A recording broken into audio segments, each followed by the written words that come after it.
Good morning everyone. So today we are again starting with the third topic of syllogism, a very important topic that I have told you yesterday also, and we are going to discuss a very crucial concept from this topic, and that is the concept of distributivity. Okay, so distributivity is a concept that helps you in solving the new types of questions which are coming from the last 1 or 2 years, you can say, right? And it deals with understanding the behavior of the subject and predicate with respect to different categorical propositions, and there are some very important and helpful rules of distributivity that help you solve questions faster, right? So uh, let's start this day with this very helpful and important topic of distributivity. All right.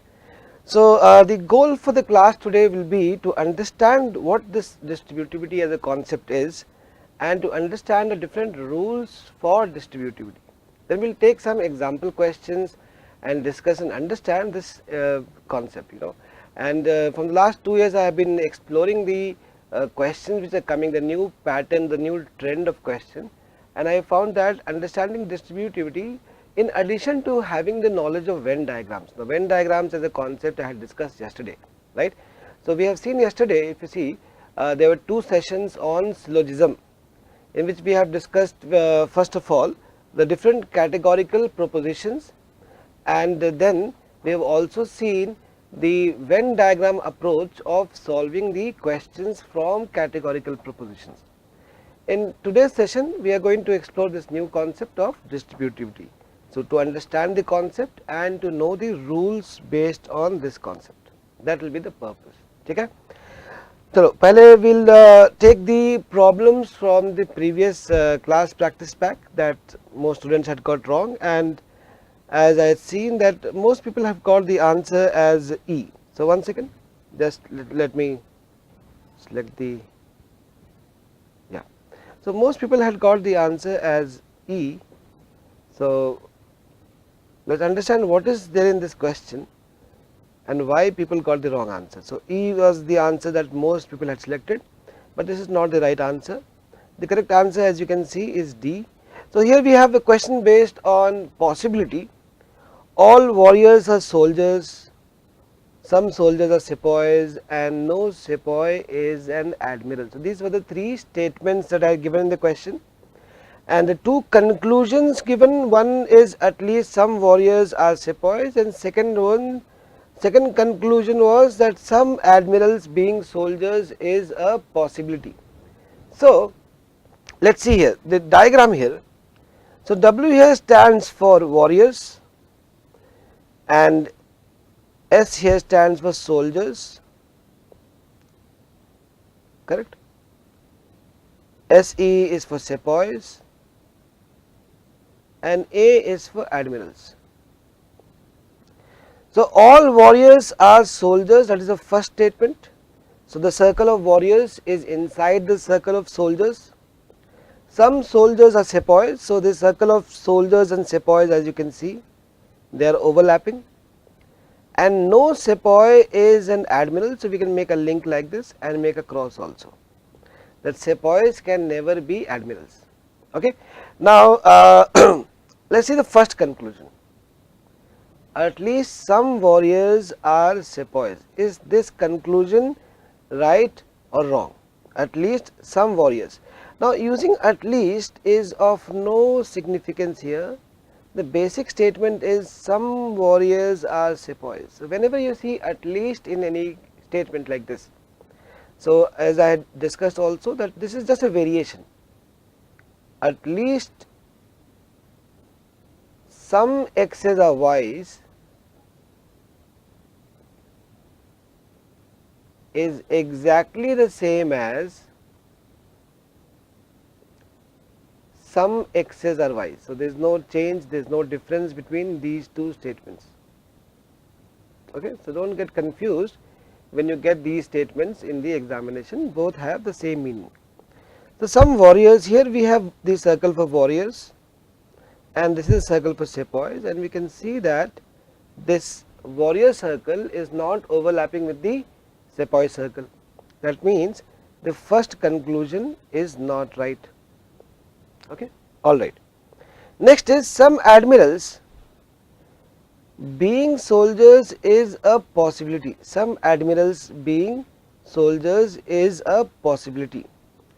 So here we have the circle for admirals and here we have the circle for soldiers. Okay.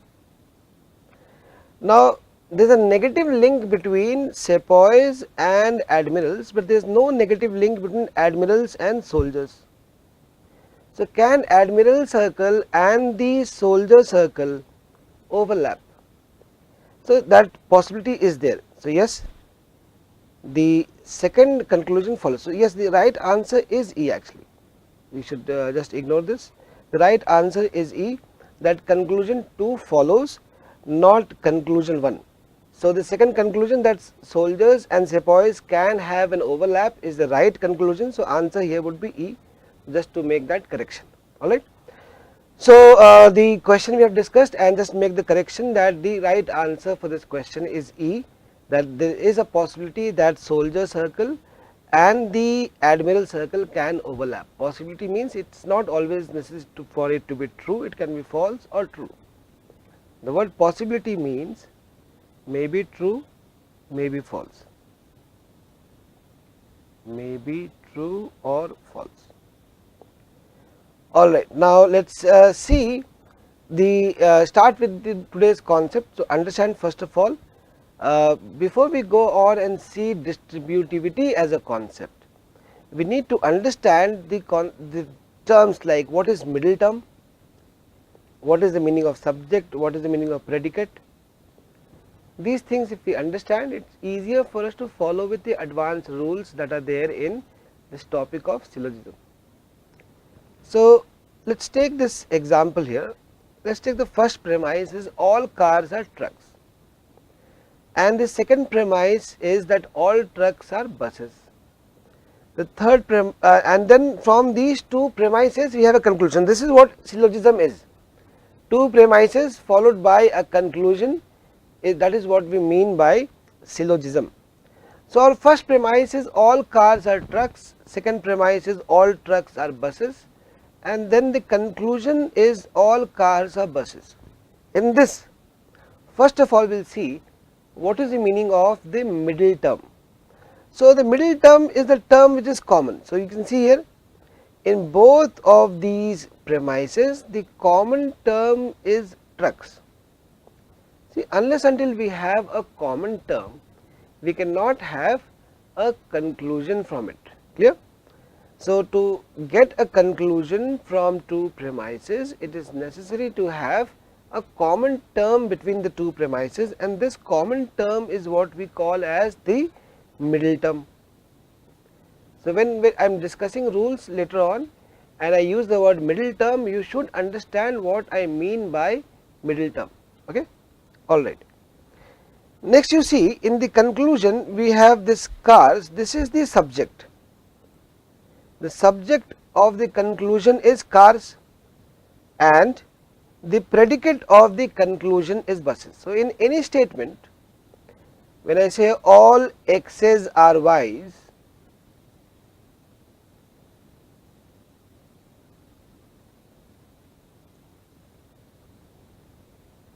yes Gurunath, in the second conclusion in the CPP, the conclusion is uncertain, but that is why we are using the word possibility there.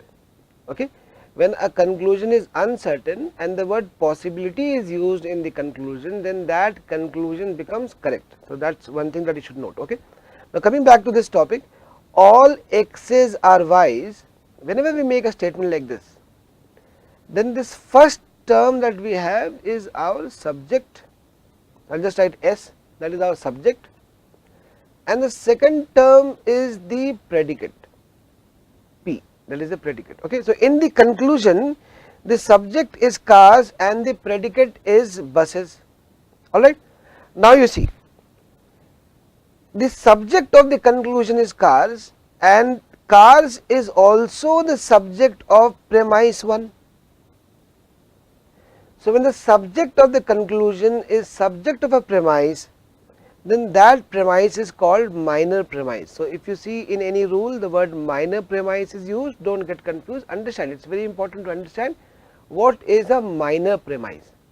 If the subject of the conclusion is the subject of a premise, then that premise is our minor premise. Okay. Now the predicate of the conclusion is buses. If the predicate of the conclusion is the predicate of a premise, so you see this is a predicate. If the predicate of the conclusion is the predicate of a premise, then that premise is called major premise. So many things we have seen here in this particular example.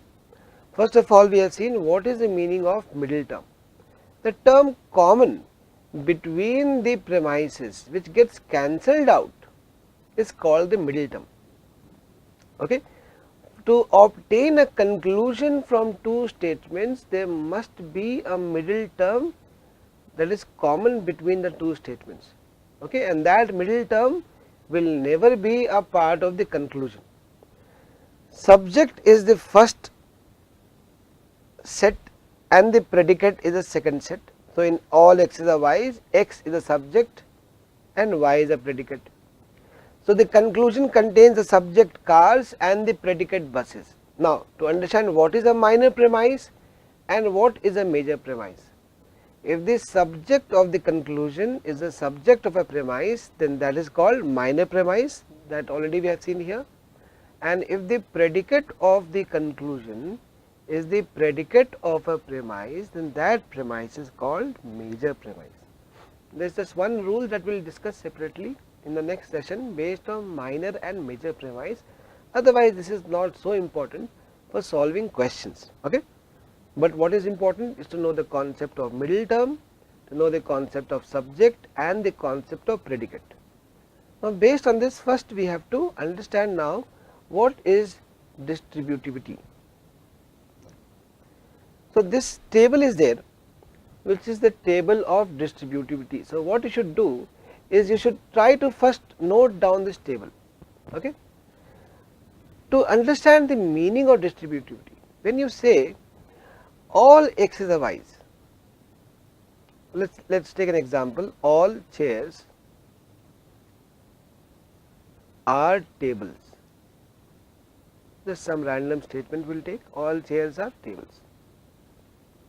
In this you should understand that we have complete information about chairs but not about tables. So distributivity is that whether we have complete information about the subject or the predicate or not. Based on that we will say whether the subject is distributed or the predicate is distributed or both are distributed. For example, in no chair is stable, suppose if I take the statement no chair is stable, here I have complete information about chair, that chair circle cannot overlap with the table circle, as well as complete information about the table. The table circle will not overlap with the chair circles, chair separate, table separate, we have information about both, complete information. So when we have complete information, we say that the subject is distributed. So if you see here, in universal affirmative, this is universal UA, universal affirmative, in some books they call it as simply A. So in universal affirmative, when we say all A's are B, the subject which is A and the predicate B, the subject is distributed but predicate is undistributed. Keep this in mind that in universal affirmative, all A's are B's or all X's are Y's, the subject is distributed but the predicate is undistributed. Now in the second one, that is universal negative,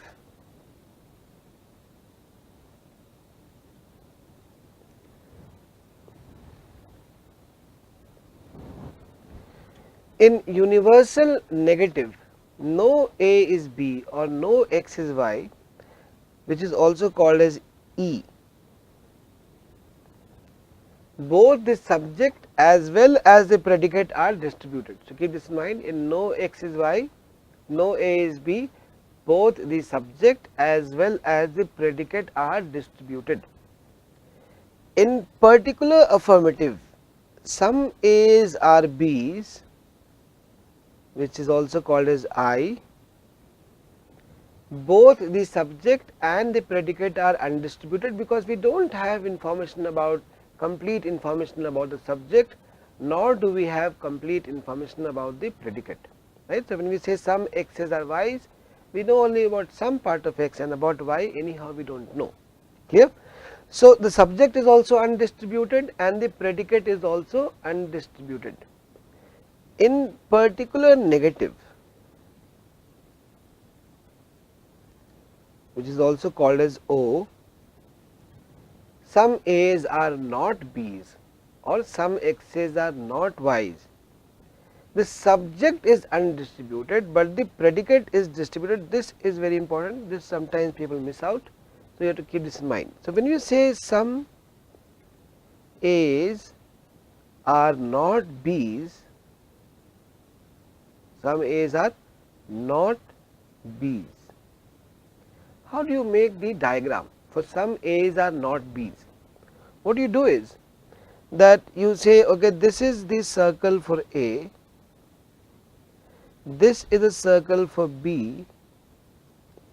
We know only about some part of A, that this part of A does not belong to B. So we don't have complete information about how A will behave with B, but we have complete information about how B can behave with A. B can have any relationship with A. So B can overlap with A, B can be outside A, or B can be completely inside A also. That is why we say that in particular negative the predicate is distributed but the subject is undistributed. A quick recap, you see, in universal affirmative all A's are B's, subject distributed, predicate not distributed. In universal negative, no A's are B, subject is also distributed and predicate is also distributed. In particular affirmative, some A's are B's, both subject and predicate are undistributed. And in particular negative, some A's are not B's, the subject is undistributed but predicate is distributed. So that is about understanding distributivity. So what we will do now is we will take some examples and understand whether which part is distributed. Okay. So let us say for example 1, all rugs are carpets. So here rugs is distributed, carpet is not distributed. Okay.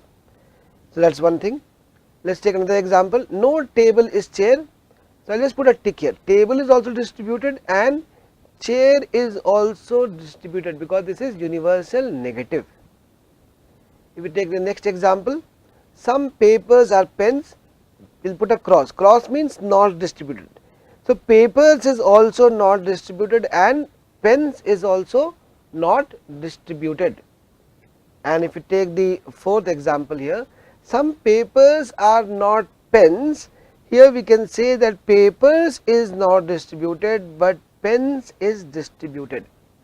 So the moment we see a categorical proposition given to us, a statement given to us, we should know which is distributed, whether the subject or the predicate are distributed or both are not distributed. That if we can find out, then there are some very important rules based on distributivity that can help you solve questions faster, right.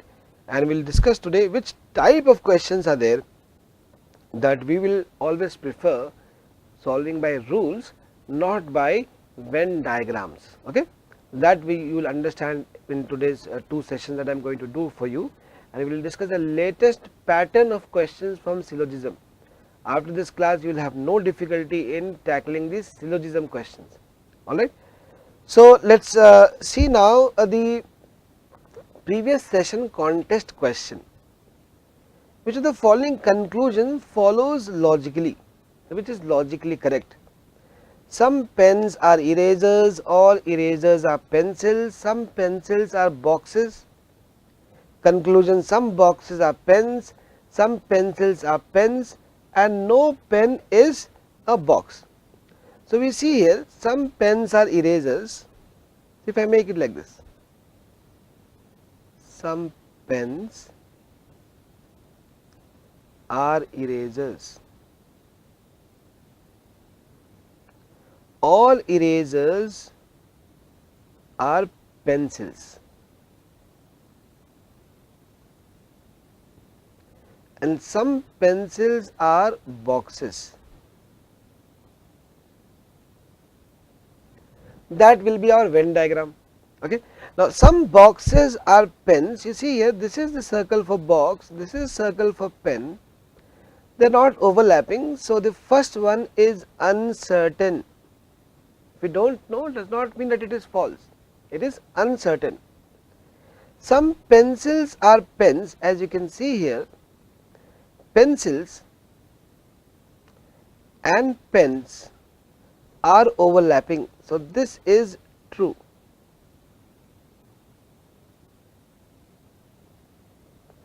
Some pencils are pens, some pens are erasers, all erasers are pencils. Some pens are erasers, all erasers are pencils. So, pen circle and pencil circle, some pencils are pens, that is true, and no pen is a box. The pen circle and the box circle the pen circle and the box circle are not overlapping, but does not mean that they will not overlap. So, this is uncertain. Now, some boxes are pens, which is uncertain, and no pen is a box, which is also uncertain, but they have a sum no combination. When we have some x's are y's and no x is y in any order, that means subject and predicate can be in any order, and if both are uncertain, then either of the conclusion has to be true. So, that means either 1 or 3 and 2 are logically correct or are true. You can say true. So, that means the answer should be either 1 or 3 and 2. This should be your answer. This is the right answer. Now,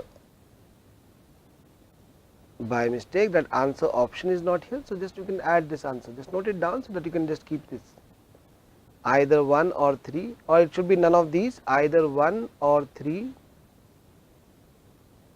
and 2. Okay, that is the right answer. To make the correction here, that is how it should be done, either 1 or 3 and 2 follow logically. That is the contest question from yesterday's session. Now, we will see the contest question for today's session. So, the contest question is on the screen. Just look at the question here. Statements, 2 statements are given to you. All fruits are baskets, all fruits are gifts. What will be the logical conclusion obtained from the above statements? Answer options are not there. You have to find out what will be the logical conclusion, and based on that you have to post the answer in the comment section. Okay, 2 statements are there. All fruits are baskets, all fruits are gifts. What will be the logical conclusion obtained from the above statements?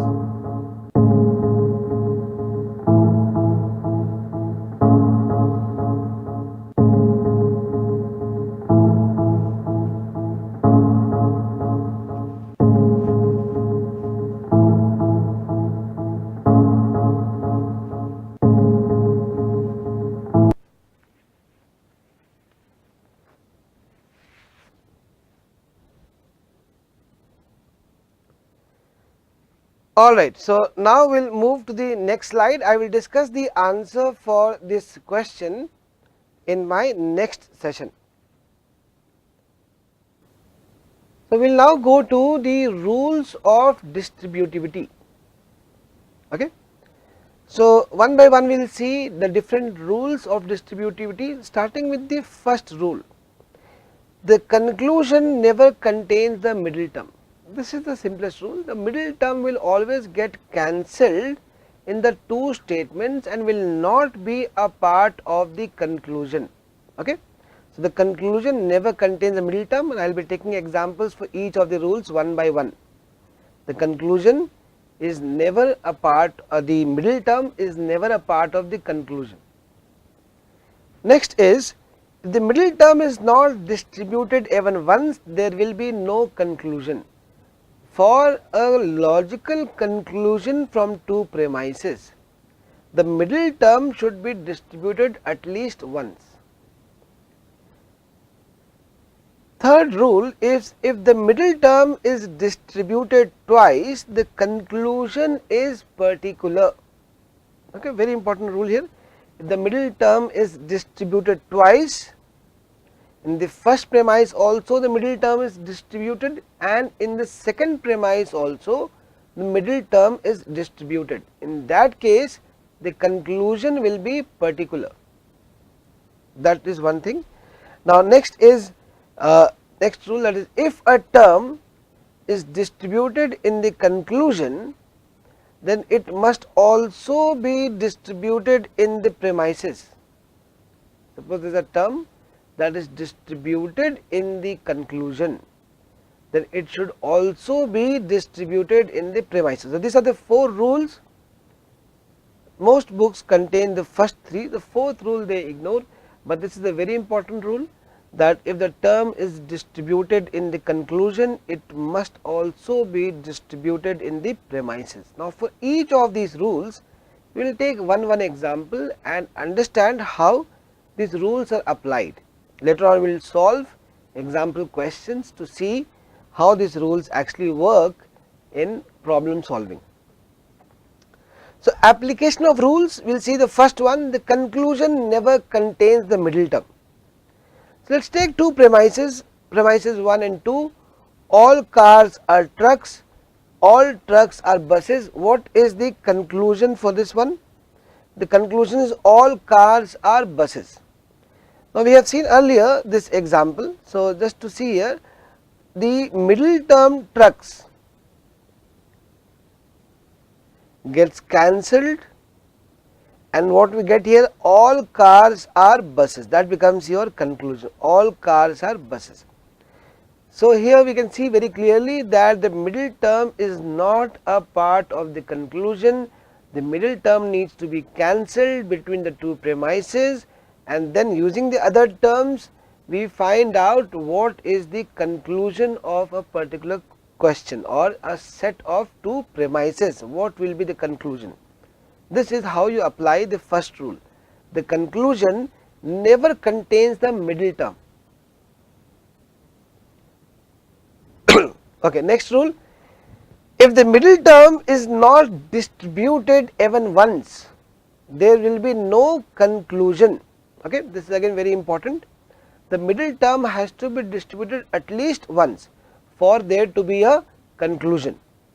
So, we will take example here, all cars are trucks and some trucks are buses. What will be the conclusion of these two premises? Let us find it out. What will be the conclusion?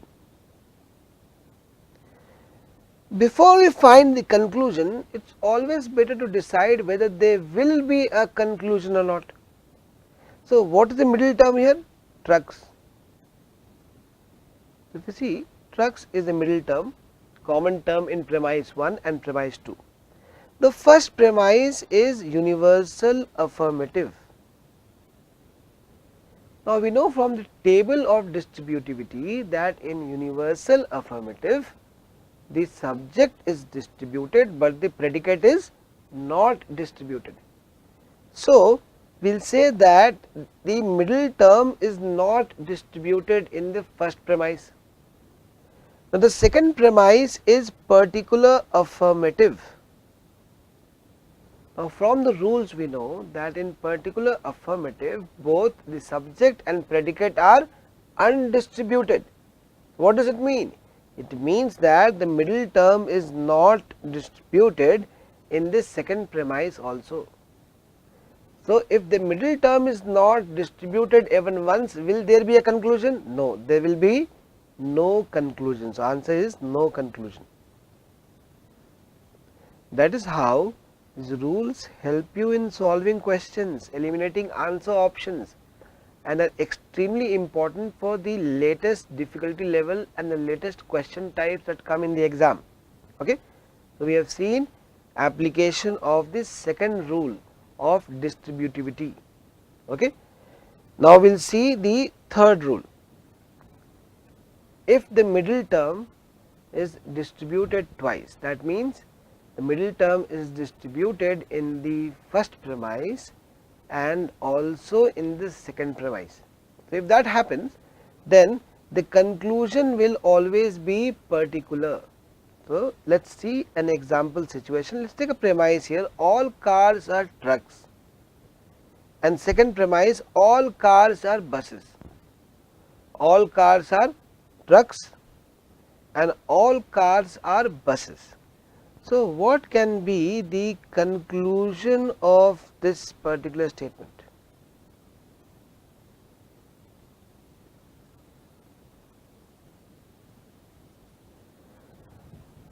All cars are trucks, all cars are buses. The middle term is cars.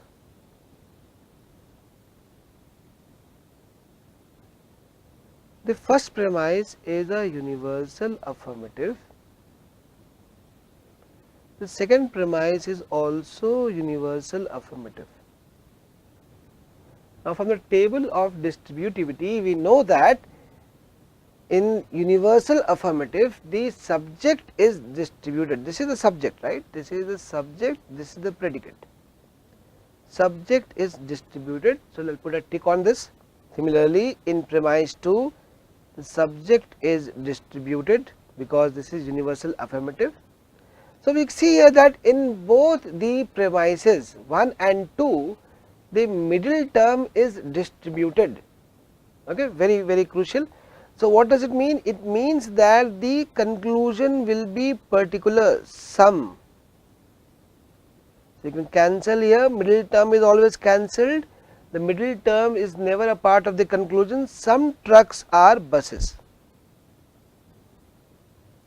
some trucks are buses. So, even if you see it from a Venn diagram point of view, all cars are trucks. Let us say this is cars and this is trucks, and all cars are buses. I can make bus circle here, or I can do it like this also. All cars are trucks and all cars are buses. It could be this we do not know. So, but in both the cases you can see that truck circle and bus circle are overlapping. So, some trucks or buses will definitely be true in both the Venn diagrams. So, what we are going to do is not make the Venn diagram. Just by using the rule of distributivity, we can solve and tell what will be the answer for this particular question, what will be the conclusion for the two premises. So, again very important to note that if the middle term is distributed twice, the conclusion is particular. Extremely helpful in solving questions that are being asked in the latest exams.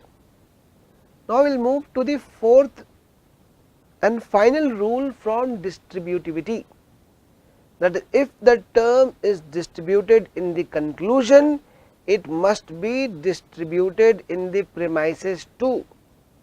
If the term is distributed in the conclusion, it should also be distributed in the premises, whether it is in the first premise or the second premise, it must be distributed.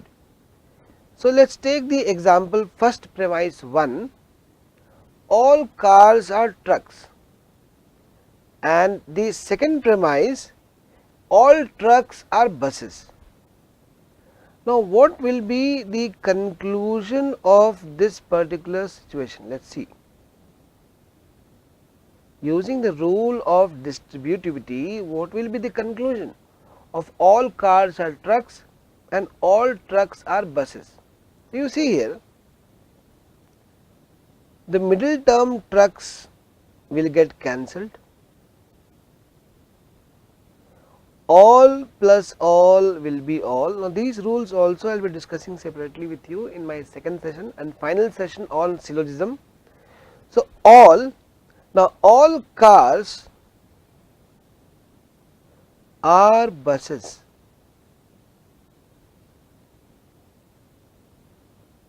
So you can see here, cars is the subject and it is distributed. It is distributed in the conclusion. So if you see in premise 1, you will notice that cars is also distributed in premise 1.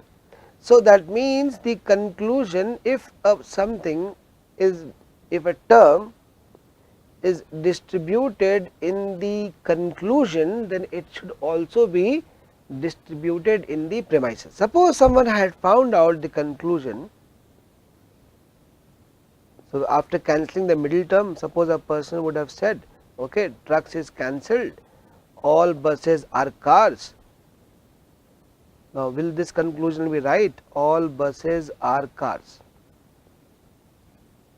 If you see here, in this conclusion buses is distributed, but we know that buses is not distributed in the premise. That is why it goes against this rule, and that is why this conclusion will become wrong. Okay. So we say that if a term is distributed in the conclusion, it must be distributed in the premises. So we have seen application of rules one by one. 4 rules are there, all 4 rules I have discussed with you. Then we will see example here, problem discussion. Let us solve this and see how we can get the answers quickly. So statements are given to you, all pens are papers, some papers are rocks. What will be the conclusion here?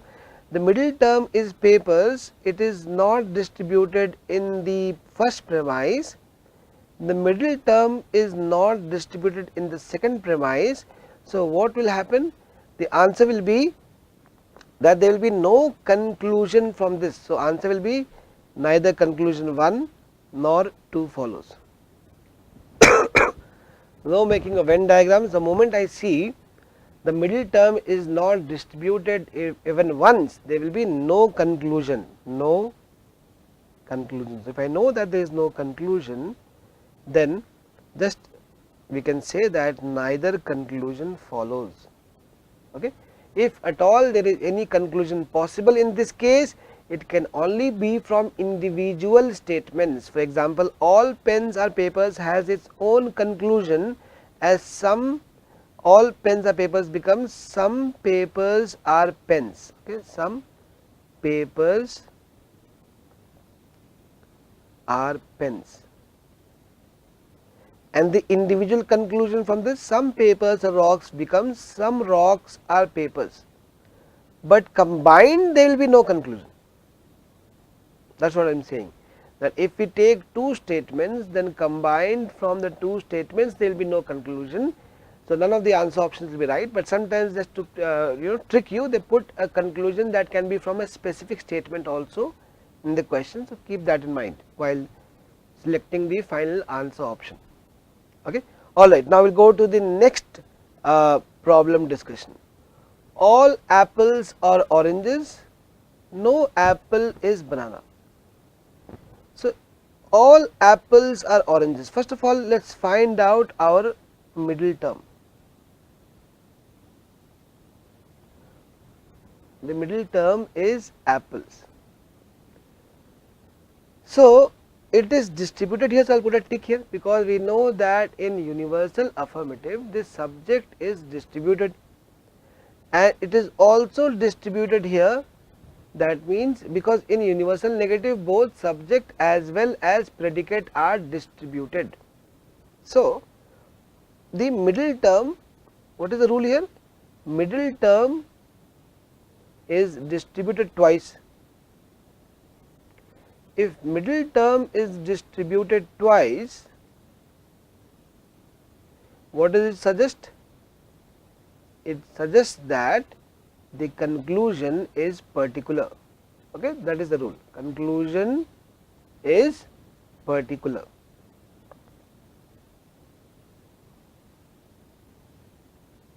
So conclusion should be sum. Particular means sum. Cancel apples here.